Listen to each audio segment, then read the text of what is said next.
ओम शांति। आज की मुरली का विश्लेषण और स्वचिंतन बिंदु।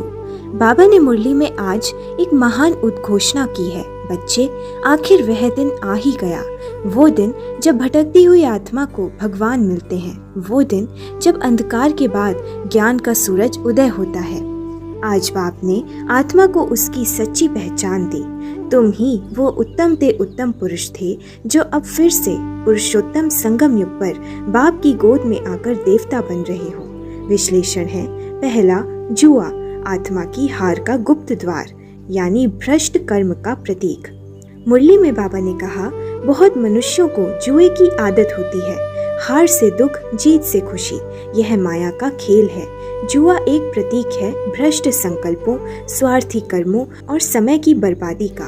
हमें अब हर कर्म बाप के आदर्श अनुसार करना है। ऐसा कोई कर्म नहीं जिसमें आत्मा नीचे गिरे। दूसरा, बेहद की हार से अब बेहद की जीत का संगम काल। बाबा ने कहा, अभी तुम माया से बेहद की हार खा चुके हो, अब तुम्हारी जीत होनी है। यह केवल जीवन का सुधार नहीं, यह आत्मिक सत्ता की पुनः प्राप्ति है। अब आत्मा विकारों से युद्ध में विजयी बन विश्व राज्य की उत्तराधिकारी बन रही है। तीसरा है, बाप की श्रीमत देही अभिमानी ही है श्रेष्ठ कर्म का आधार। श्रीमत का पहला पाठ, बच्चे देही अभिमानी बनो। मुरली में बाबा ने कहा, बाबा हम आत्माओं को पढ़ाते हैं, यह पक्का याद करो। जैसे जैसे आत्मा देह से न्यारी होती है, उसका कर्म दैवी और कल्याणकारी होता है। चौथा है, ज्ञान रत्नों की झोली से आत्मा बनती है पद्मपति।